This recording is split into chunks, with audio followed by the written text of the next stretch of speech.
So this morning we will continue what we did tomorrow, yesterday.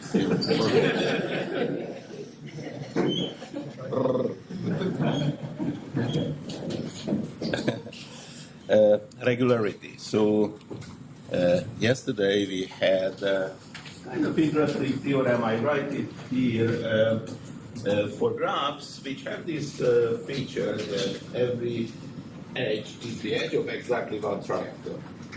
And there are two things to say. One, that I told you that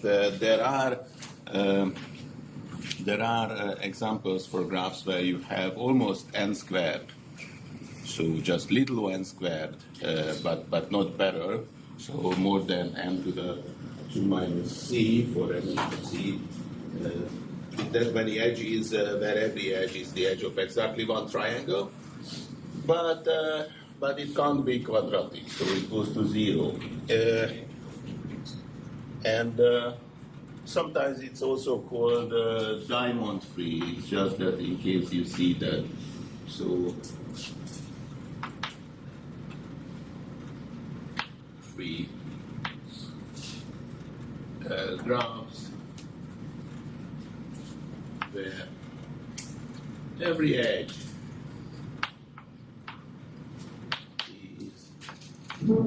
edge of, in this case it's enough if I say triangle, but it's just saying, so diamond free graph every edge is triangle is always sparse,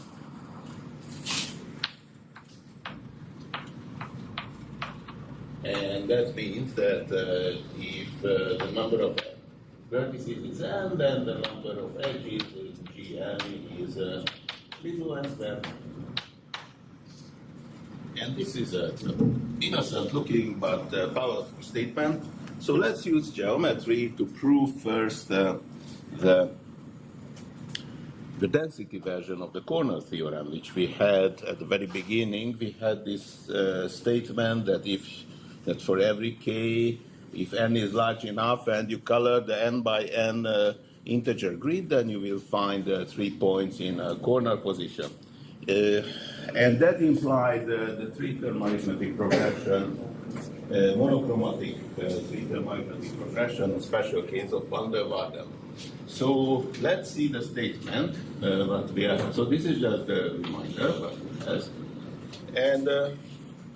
And this is a toy version. We will repeat this statement and, well, a similar statement in higher dimension, and that will give us not only summary this theorem, but a multidimensional version of it. We will see what does it mean. So we even prove this theorem, modulo a little homework exercise, and let's see. So what we want to prove is that for every c, there exists a threshold L, which depends on c only, such that if S is a subset of the n by n grid, the integer grid, and S is large enough, at least c times n squared, so it's a positive fraction of the points, then S contains a corner. And you remember, corner means that 3 points in the form that x, y, x, y plus d, the non-zero d, and the third one is here, the x plus b, y. So this is the corner collection of 3 points. And let's prove it. What we do is that we will build a graph. We will build a graph where every edge will be the edge of a triangle, and if an edge is the edge of 2 triangles, you see this diamond or something like that, that means that you see a corner in the picture.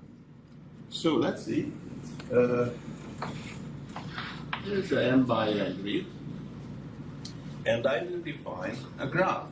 So let us define. This is the proof part.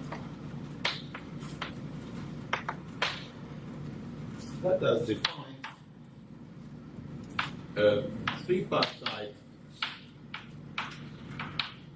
graph. How do we do that? So the vertices will be lines. Well, graphs are abstract objects. You can assign anything to the vertex. The vertex represents something. Sometimes the vertex represents an edge, just to confuse us. Well, in this case, the vertex will be a line. And there are three sets of, it's a tripartite graph. That means that it looks like this. There are three vertex sets, roughly of the same size. Now, in one set, you have all the horizontal lines, which have at least one intersection. I won't write it formally, but you can write those lines formally from 1 to n.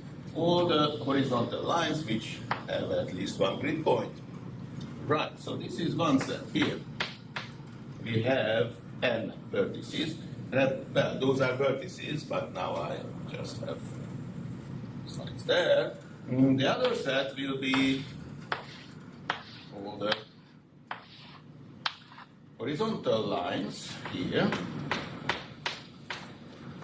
And the third set will be the lines, you can guess our favorite picture, slope negative one. We have about 2n of them here. Okay, so tripartite graph. The graph is given. It has about 4n vertices. So if this was n by n, remember, then here we have about 4n vertices. I just wrote down that 4n vertices, if you can't see that. But it's time to define the edges. Now, I want to conclude something about the set S. So in the definition, I better use the set S. What do you think? What would be a good definition here? So here is a point, or a grid point, from S. So this is little s from S. Then, well, it has three lines going through. That means that there are three special vertices which are related to this particular point. Two vertices are connected if the corresponding lines intersect exactly here. Okay? And you can guess that here, two lines, two vertices are connected by an edge if and only if the corresponding line intersects here with the other line. And the same here. So what happened here? For every point, now we have a triangle. Good start. For every line, we have a triangle. Yes. So how many triangles are there? Or how many edges? I said that there are 4n vertices. How many edges are there? Well, for every point, we added 3 edges. Yes. So the number of edges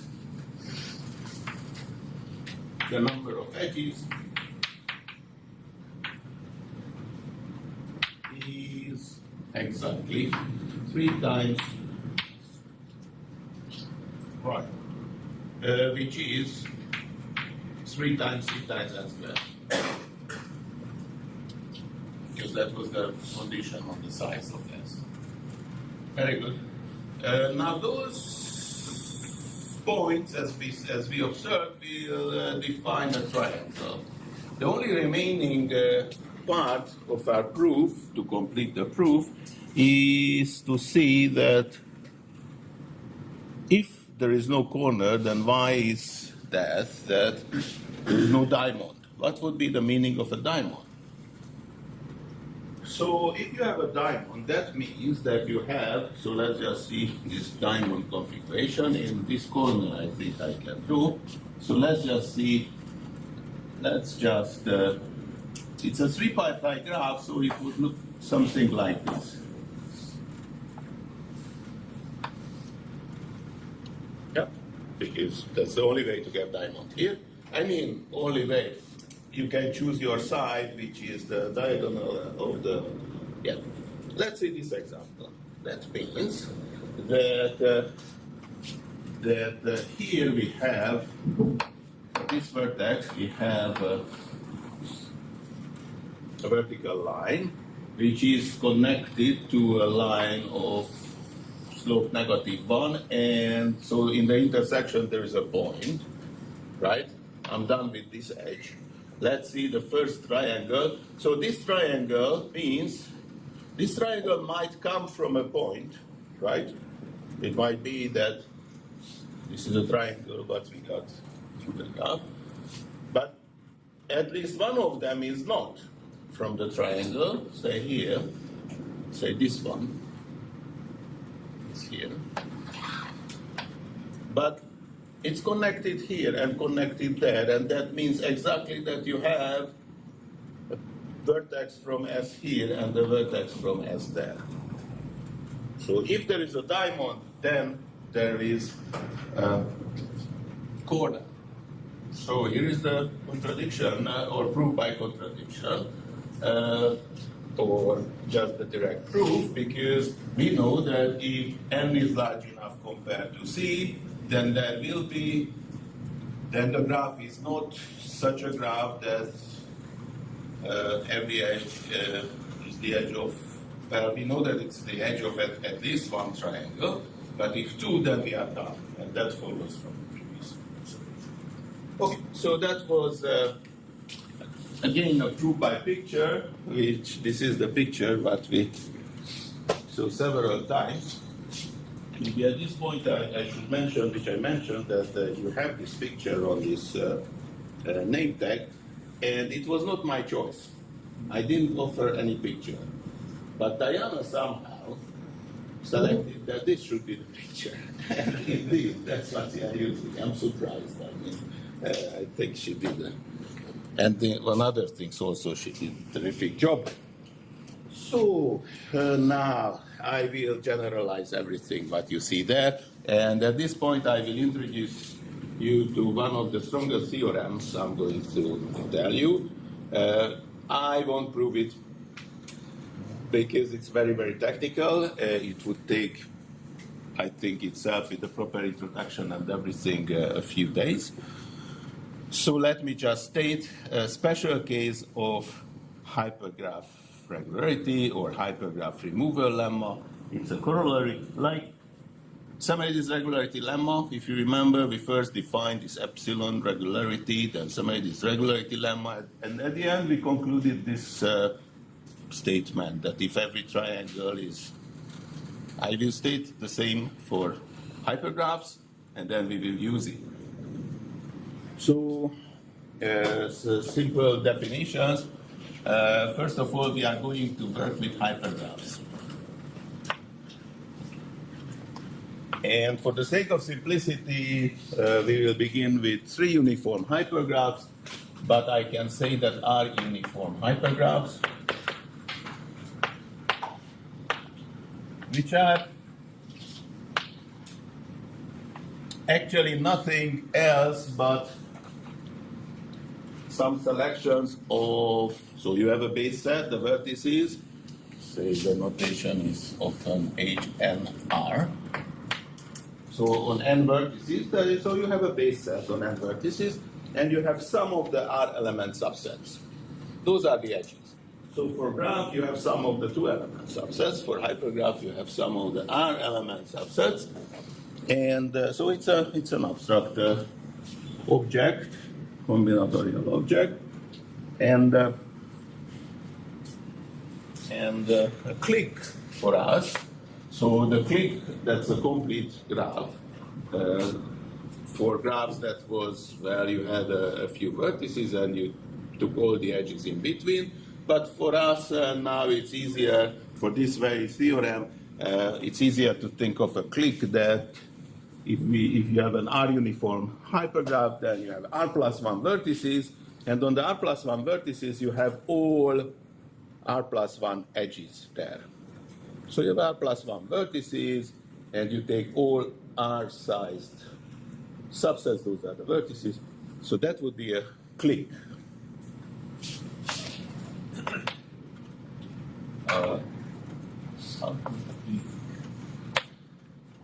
And that would be just the notation is I need just this for now, so we understand that actually here the number of vertices is r plus 1. Okay? Statement. So, okay, before statement. How many vertices are there?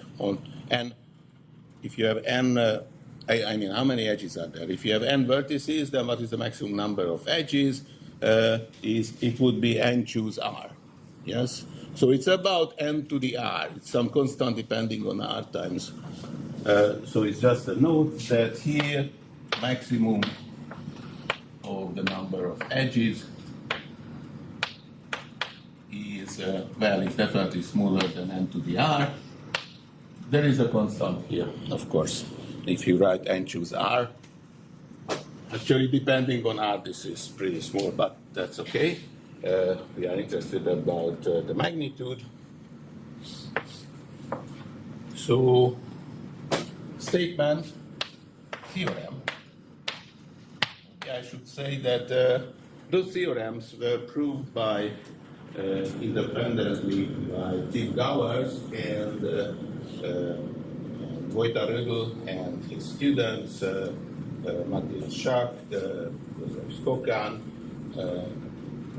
who am I forgetting? It's just early morning thing. Well, I should apologize to them.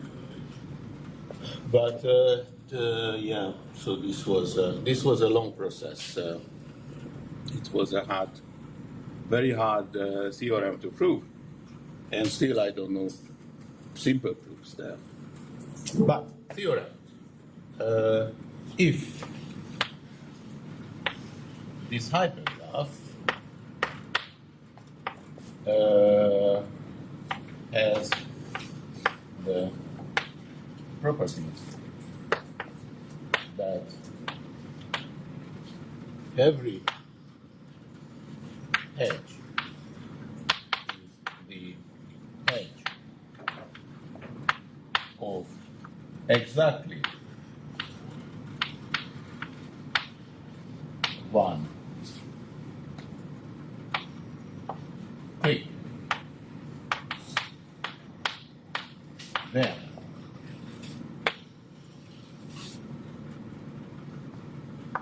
H and R is passed.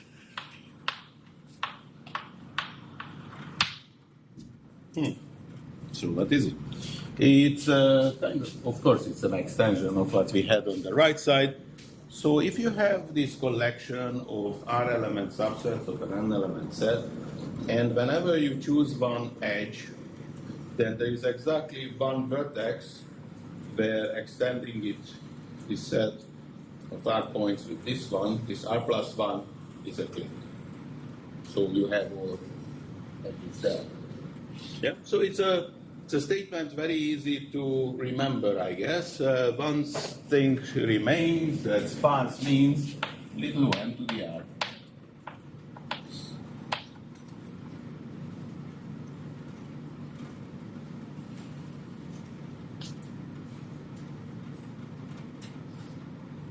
Yes. So the maximum number of cliques in general is n choose r plus 1. Yes, because clique has r plus 1 vertices.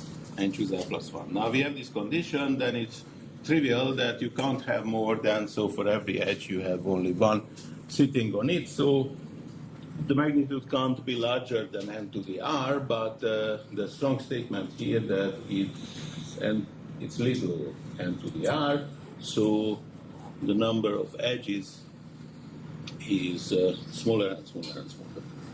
As n grows, it's sparser, sparser, sparser. Clear? Statement? Sorry? Is there a construction? There already a construction which I just briefly mentioned, that Behrens construction works, and similarly here you have construction because the implication what we are going to see is for example, among many beautiful results, is Samaridy's theorem. And so Samaridy's theorem says that for every k and c, if n is large enough, then the first, if you take a c dense subset of the first n integers, when n is large enough, then you will find a k-term arithmetic progression in this set. And you can't expect that, and we know even for 3, you can't expect that to have an exponential improvement. Good? So this innocent-looking statement is I think is one of the hardest theorems I mentioned, definitely so far. I will show you how to use it for 3 uniform hypergraph, and that will give you a hint how to do that in general. If you want to prove something, well, you can use it for various things. So I truly hope that if you didn't know this theorem, then I presented you here a tool which will be useful during your research. So the statement I'm going to show, it was a question of Erdős and Graham. So here is the question, similar like that you have, so I won't go, yeah. So we have a statement is that for every C, there exists a threshold, N naught, which depends on C only, such that if S is a subset of, it's very similar, but instead of corner, I will ask one more vertex, and that makes a huge difference. I will ask for a square. I will ask the fourth point up there. That really makes a huge difference. Well, let's see.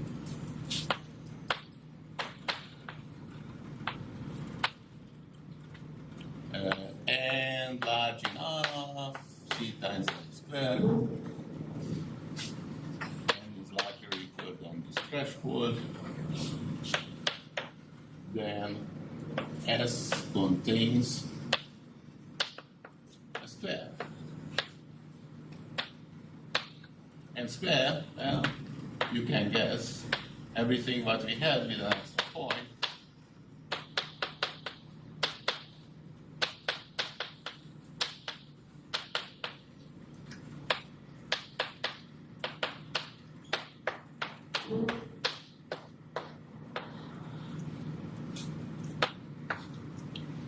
So we will use the k equals 3 case, which was proved before the general theorem by Frankel and Rödl. So for the 3 uniform hypergraph case, this was known before, and that's enough for here, so that's what we are going to use.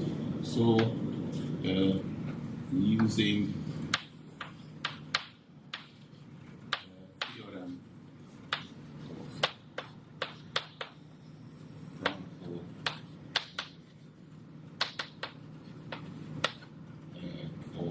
using theorem of hypergraph regularity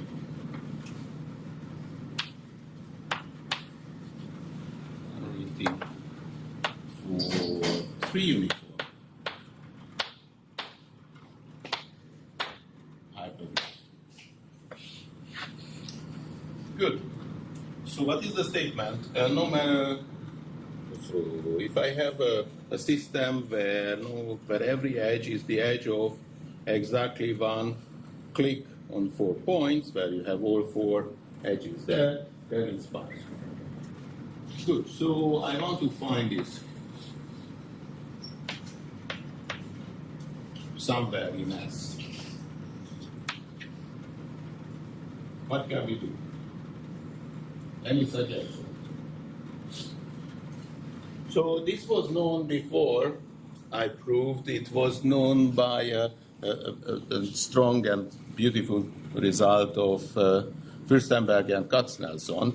They proved the multidimensional similarity theorem, meaning that they proved that actually you can go to an n-dimensional grid and you can ask for not only a subcube but even the extension. So you have one arithmetic progression of length k, the same arithmetic progression of length k in all d directions, and you take the product. So this subgrid, even that will be monochromatic. That was a very nice proof, but there was no combinatorial proof before this. So that also shows that this is a hard problem. It was a hard problem, but we are going to prove now. So what would you do? We know geometry. We did, well, that was so easy. The hint is that we will do something like that. I can even tell you that I want to define a four-partite graph. You take the fourth line. Yes, that would be the kind of general guess. And it won't work. I don't see it. The trick is geometry, geometric viewpoint. That changed everything. I mean, that might change things here. This is the plane, and I can't really go. I elevate everything into 3D. Actually, something like this happened here. When first lecture, or I don't know, it was in the previous lecture, I told you how corner implies three-term arithmetic progression. That was by projection. So we will do something similar now, but yes, you're right, we will. So you know the theorem now and forever. It's a good night theorem. I can erase it. Anyways, we will use the special case r equals 3. But for this problem and similar problems, it's always a good idea to, and we will see more examples of that, to elevate your problem into higher dimension. So now this is the plane or the grid. This is the n by n grid. And you want to show that it has 4 points like this, the square. But instead, I'm searching for a three-dimensional object. I will search for 4 points in 3D.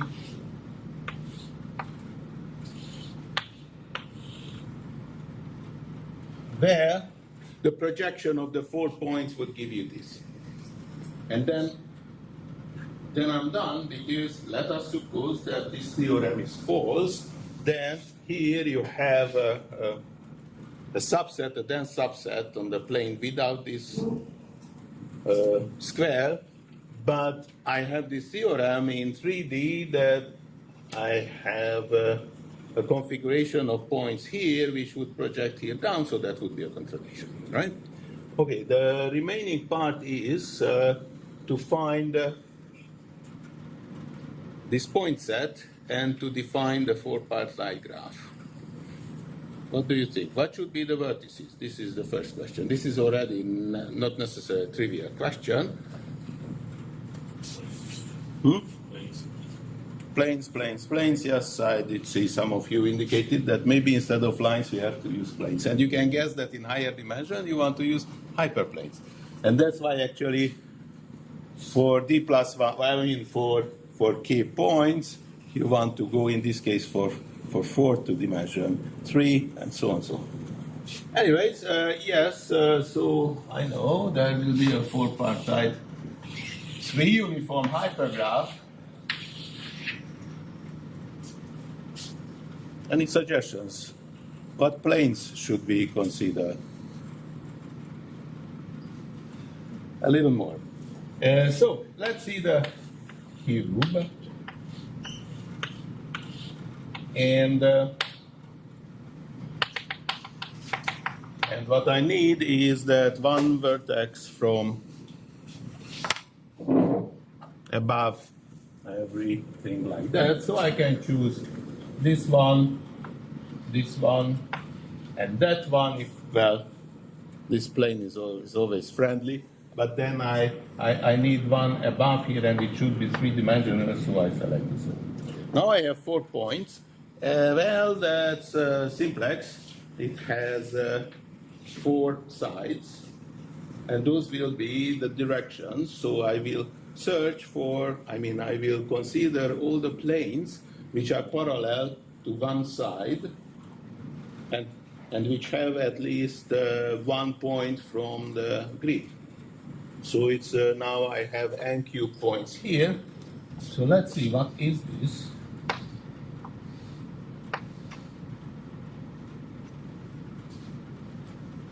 Another edge. Now, do you see this thing in 3D? You have, well, one set of planes is okay. That's kind of the planes parallel to the XY plane. So that's okay. Here I have the planes. Oops. Parallel to the XY, that's okay. Now you have one, actually, if you really want, you can write the normal vector, and then you can write the equations of those planes, but let's just stay with the picture. So you have one of those planes from the back defined by those 3.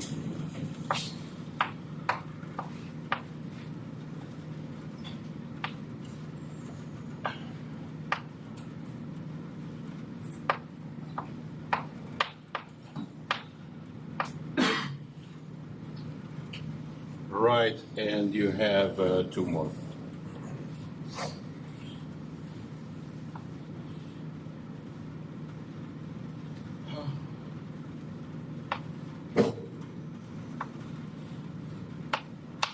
And this one is right.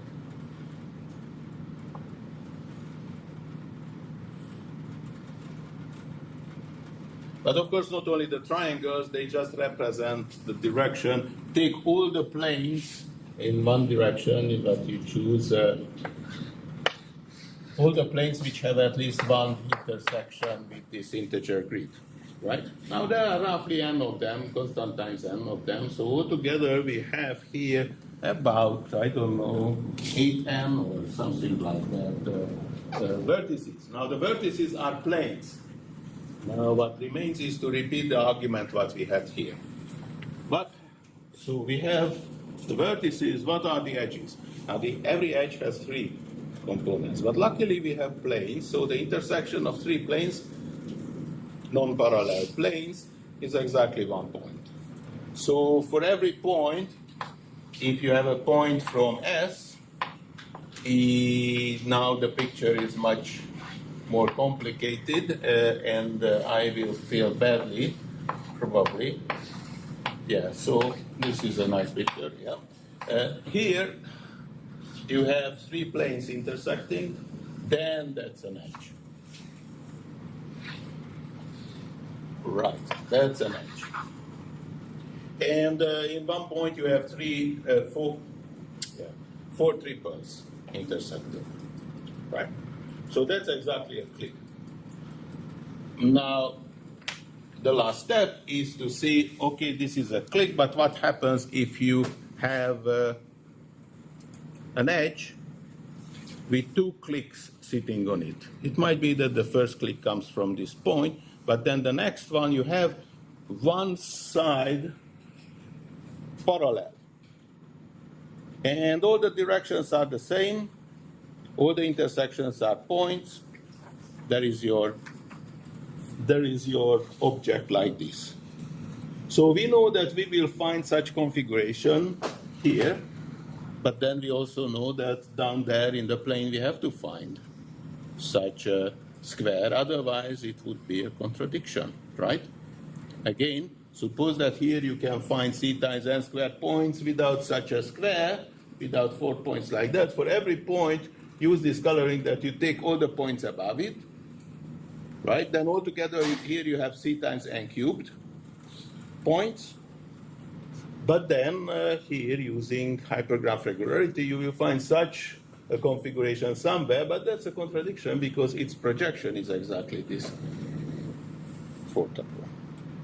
Now, what if I'm interested about something else? What if I want to prove that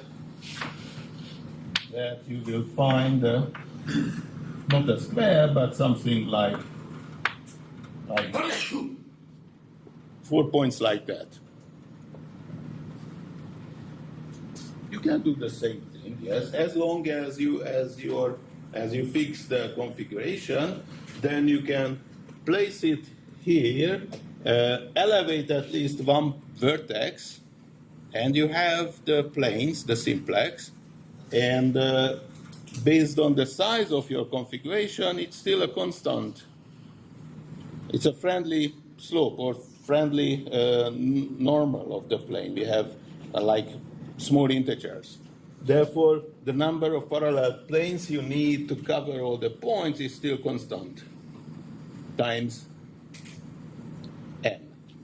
And that's what you need in order to repeat the argument with the verse constant. But okay, so far so good. If you have 1, 2, 3, 4, you can do that. But I need more. For some reason, I add this point. What would you do? 1, 2, 3, 4, 5. What would you do? I want to show that there is always a configuration like this, no matter how you choose a dense subset of this integer group. What would you do? Sorry? Elevate it. Where? Elevating is always a good idea.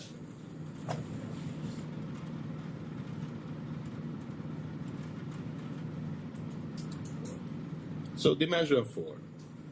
You go to dimension 4. I see many of you knew that, but you are kind of non-cooperative now. And yeah, so you can use the stronger theorem for 4. And to this end, for the grid, choose your arbitrary subset of an integer grid.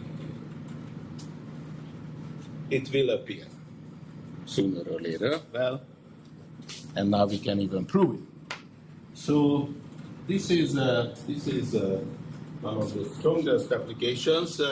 You might see, instead of square and other formulations, to this theorem that I stated it first like that you will find a corner in higher dimensions. So that's actually enough to see that implies Sumerides theorem. So let's write Sumerides theorem, which is actually a one-dimensional version of what we learned here. But it's such an important theorem with such important corollaries that I have to write it down nicely. This is still an amazing theorem. So there are more questions than answers, but at least we knew the basic theorem. We have some quantitative proofs. So let's write Sumerides theorem.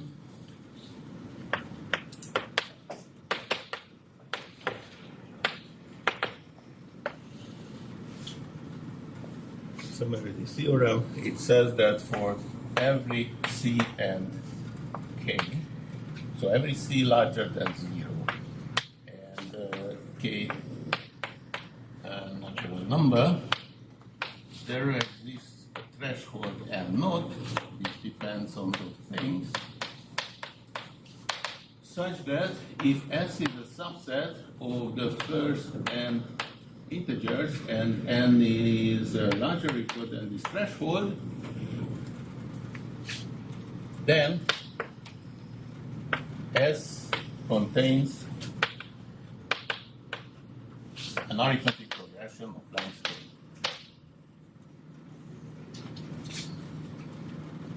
Right? Sorry? The cardinality of S? Didn't I say? Oh no, I didn't. Yeah, so thank you. Of course. uh, C times N. Right, so it's a dense, it belongs to here.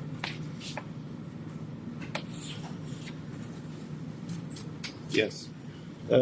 Right, so this is a great theorem, and it's not true if you have a much sparser set, unless you have some randomness, some extra property of the set. So if you can combine whatever we learned from regularity and what we learned, or so examples about quasi-randomness, you can combine the two and you can go a little bit below, so you can handle sparser sets as well. In particular, there is this beautiful theorem of Green and Tau. Green and Tau, where they have the same theorem with in primes. So that means that I just write it, I won't write the formal thing, but if, or let me write it in this way, that every dense subset of the primes contains an arbitrary long arithmetic progression.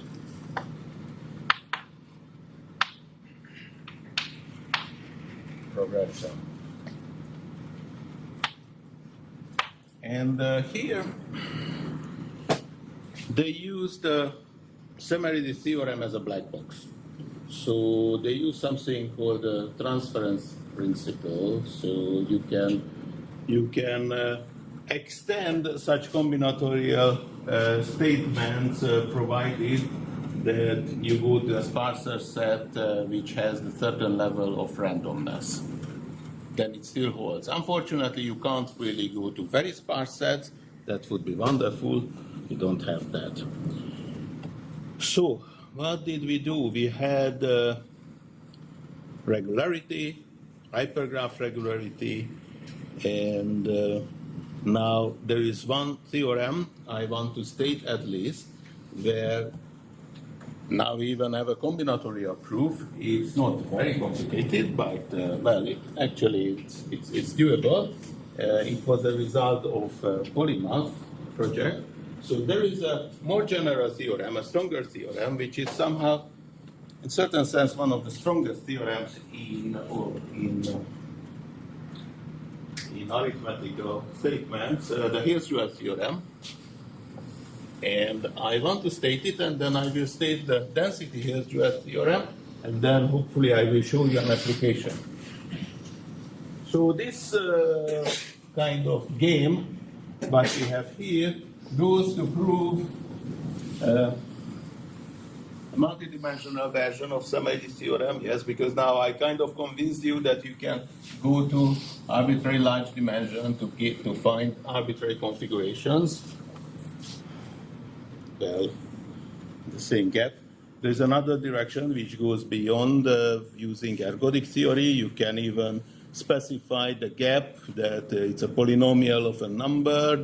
We won't really deal with that. Let me introduce the theorem of Hills and Jewett.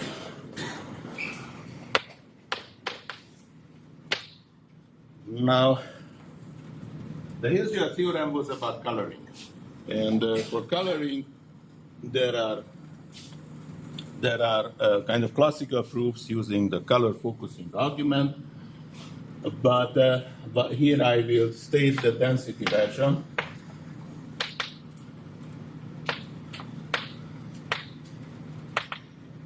Which was proved first by Fürstenberg and Katznelson.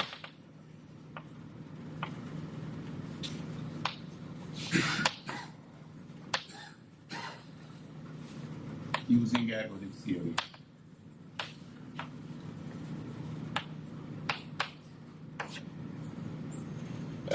now there was this, so now there is a combinatorial proof. We had this polymath project led by Tim Gowers, and this was the first one, and this was very successful. We had a combinatory and elementary proof of the density Hills-Duet theorem. But what is it? So first, we are going to state something in a multidimensional grid, but now I will increase the dimension instead of size. So CKD, that means that we have K coordinates and the dimension is D. Okay? And again, in the statement, I will increase the dimension. That will increase, not K. Here we fixed the dimension and we increased K. If K is large enough, then you have the configuration. This will be somewhat different. And so every element here can be represented just by numbers 0, 1, and K minus 1. So an entry here, I mean,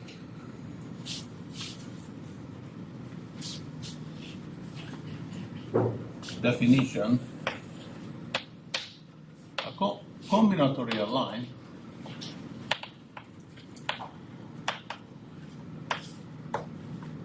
in CKD is a set of K elements which can be ordered in the following way. So combinatorial line, it's a special line. In general, well, this is a geometric object. You can guess what are the lines. Well, there are many lines, but the combinatorial line is special. It's a restriction. It's not all collinear K-tuples. It has this.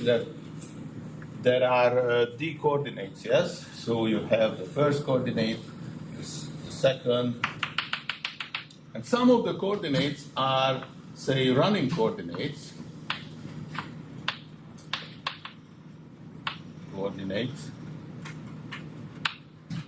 So I order the entries, so there are T1, T2, Tk. The K points will give you a combinatorial line if the running coordinates go from 0, 1, 2, up to K minus 1.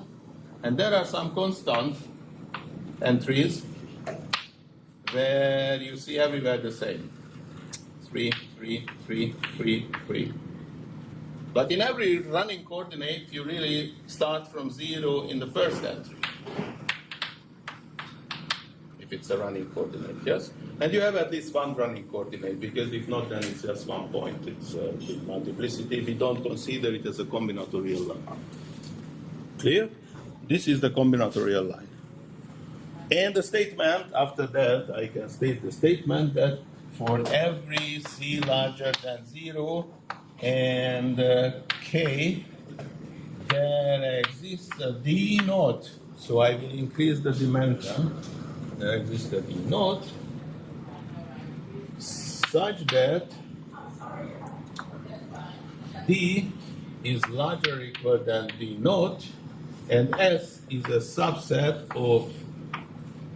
of this high-dimensional grid with the condition that S in size is larger or equal than C times K to the D, then S contains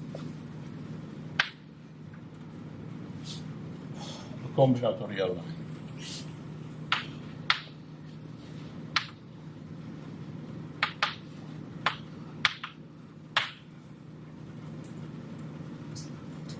So for every K, you have this. How to recover, say, Samaridis theorem from here?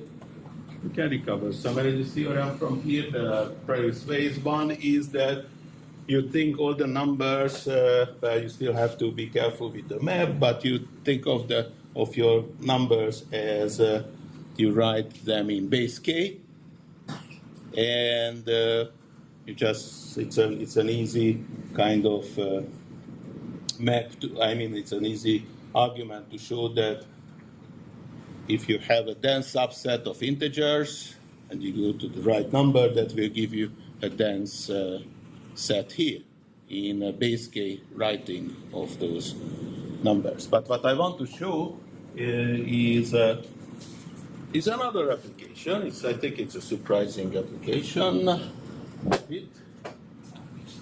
And that is it.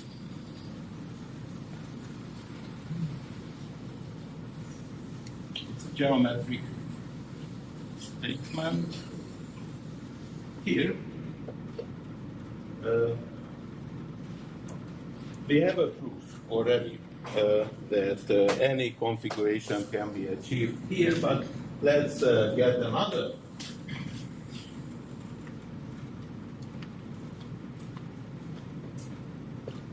proof. So if you have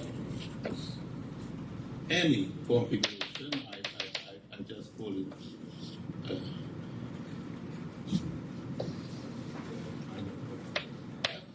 is a configuration of a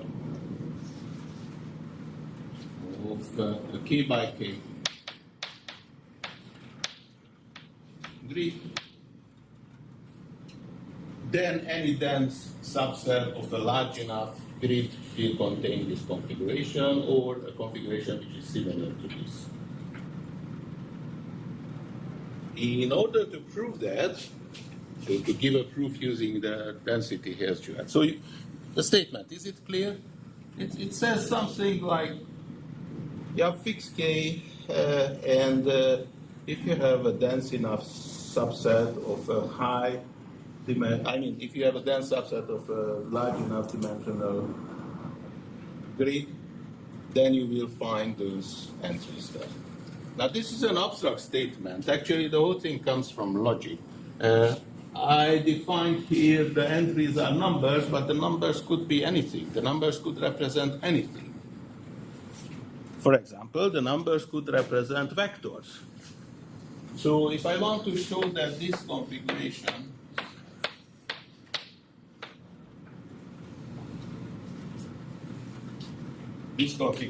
whatever it is, will appear not only on a grid, but even just on a plane. If you have a dense measurable subset of the plane, and you want to show that you will see this configuration or something similar to that, then what you can do that you define those vectors.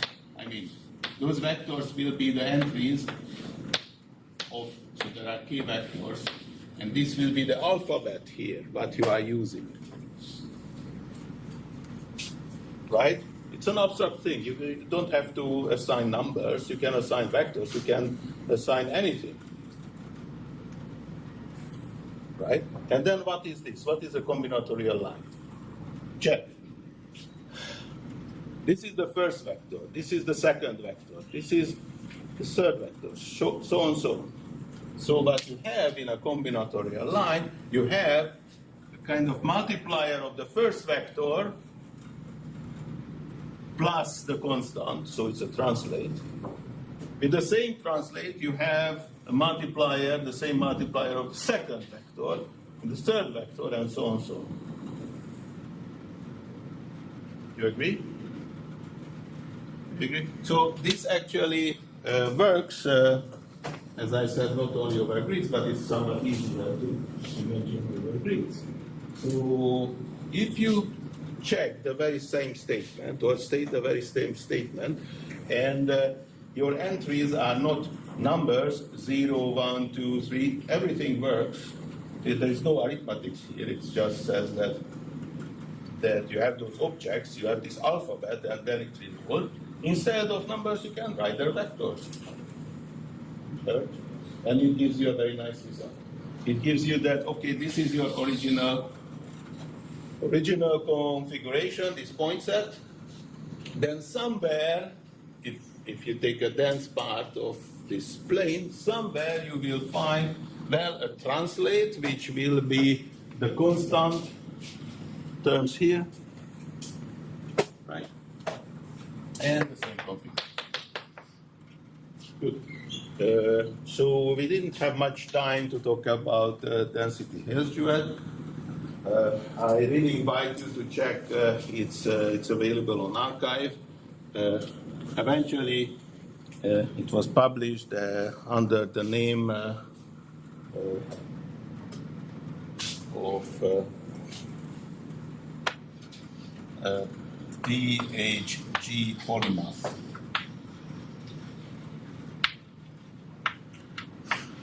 So DHG Polymath, that's the author, and the title is the density Hill's-Duet theorem.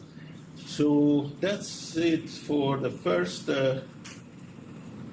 lecture, and we will continue with even more geometric problems. We will work with points, lines, incidences after you last heard. Yes. Okay. Thanks.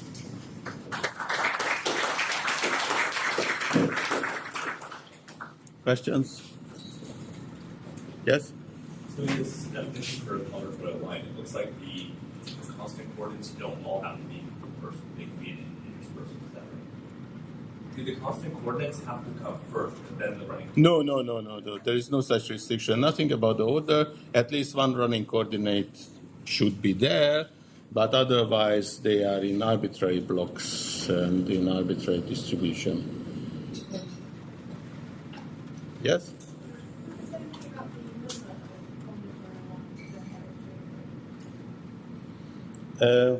So, first of all, without coloring or without a subset, what is the number? It's not much larger than the number of points, so there aren't many. And then to get a kind of Barnavides type argument, the density, that I don't know how it works. So I don't know any good bound, that's the answer. There are the trivial bounds that you can take all the subspaces, random subspaces, and there you have combinatorial lines and you count them. Or you take a random sample of a given size. I don't know any better approach there. Yes? So for the corner theorem, it was kind of a simple proof of the coloring version. We had a simple proof for the coloring version because we just went from one line to another. It was just, yeah. Do you know if it's any easier to do the square theorem than the density version for the coloring version? For the coloring version? Or is the easiest way just to do it? So if we are trying to do this three-dimensional thing, then